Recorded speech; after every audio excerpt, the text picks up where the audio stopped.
there's always more money than there are opportunities and viable operators. A lot of people with money make money in whatever arena that they're making money in, so they don't have the time or interest to learn how to become a real estate specialist.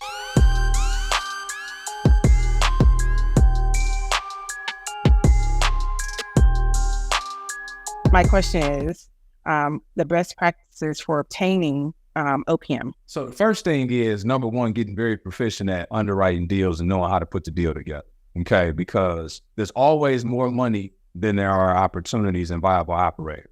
So what that means is, largely in part why that's the case is because a lot of people with money make money in whatever arena that they're making money in, so they don't have the time or interest to learn how to become a real estate specialist.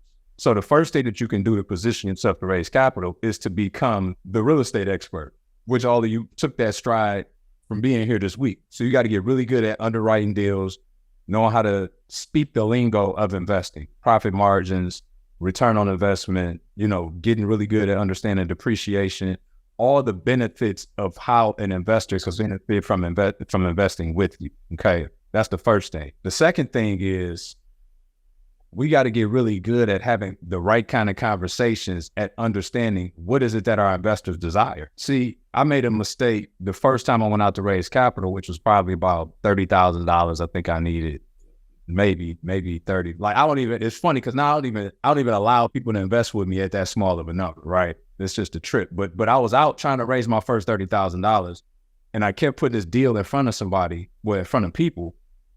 And they all seemingly liked the deal, but I couldn't get them to actually stroke the check. And I couldn't figure out what was going on. Well, when I finally got educated, I figured out was that I was presenting the things to them that I thought was important about the deal, as opposed to understanding from them what was important for them to get out of the deal. You need to be proficient at the X's and O's so that you can speak to that, but that's not necessarily what's going to raise you to capital, because people put beautiful performers in front of folks every single day, and they're on these beautiful spreadsheets and presentations.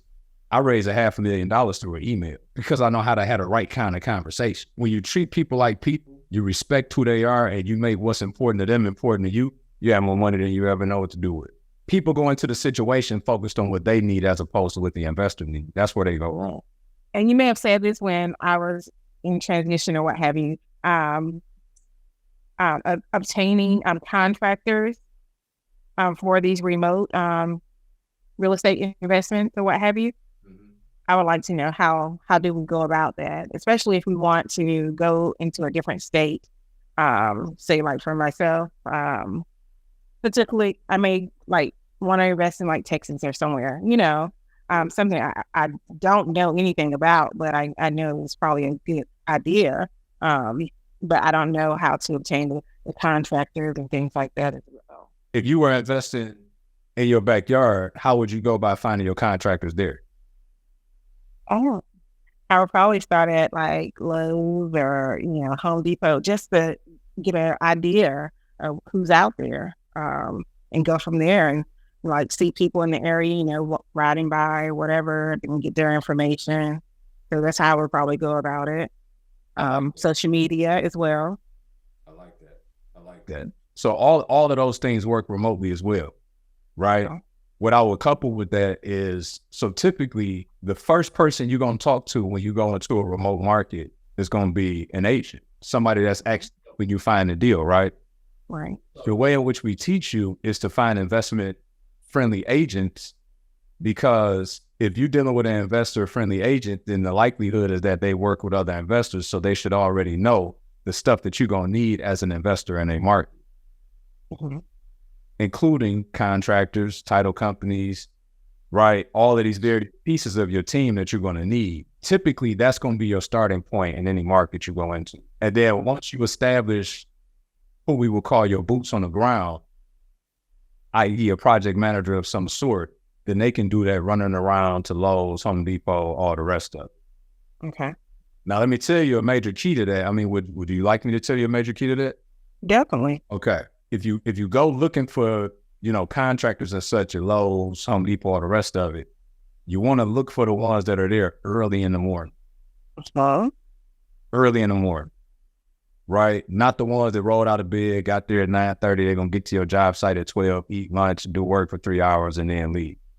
So you want the ones that's there at 6:30 in the morning, because they actually making a valiant effort to get there early enough to get the stuff that they need so that they could be on your job site on time and give it a full 7-8 hours.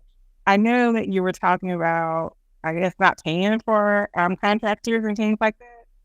Did I hear something like that, or at the beginning or something? And I missed it. So I was like, oh my God.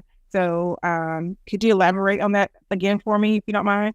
There's a lot of contractors out there now who they're like, I don't go and do estimates unless you pay me $75, $175. I mean, I've seen some of them as crazy as like $300-$400 just to go give you an estimate. And it's more prevalent. Mike said, don't stop paying contractors.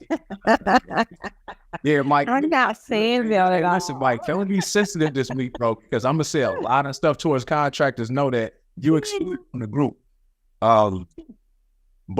But what it is, a lot of them would try to charge you for going out just to give you an estimate. And I understand it, but I don't understand that for me, though.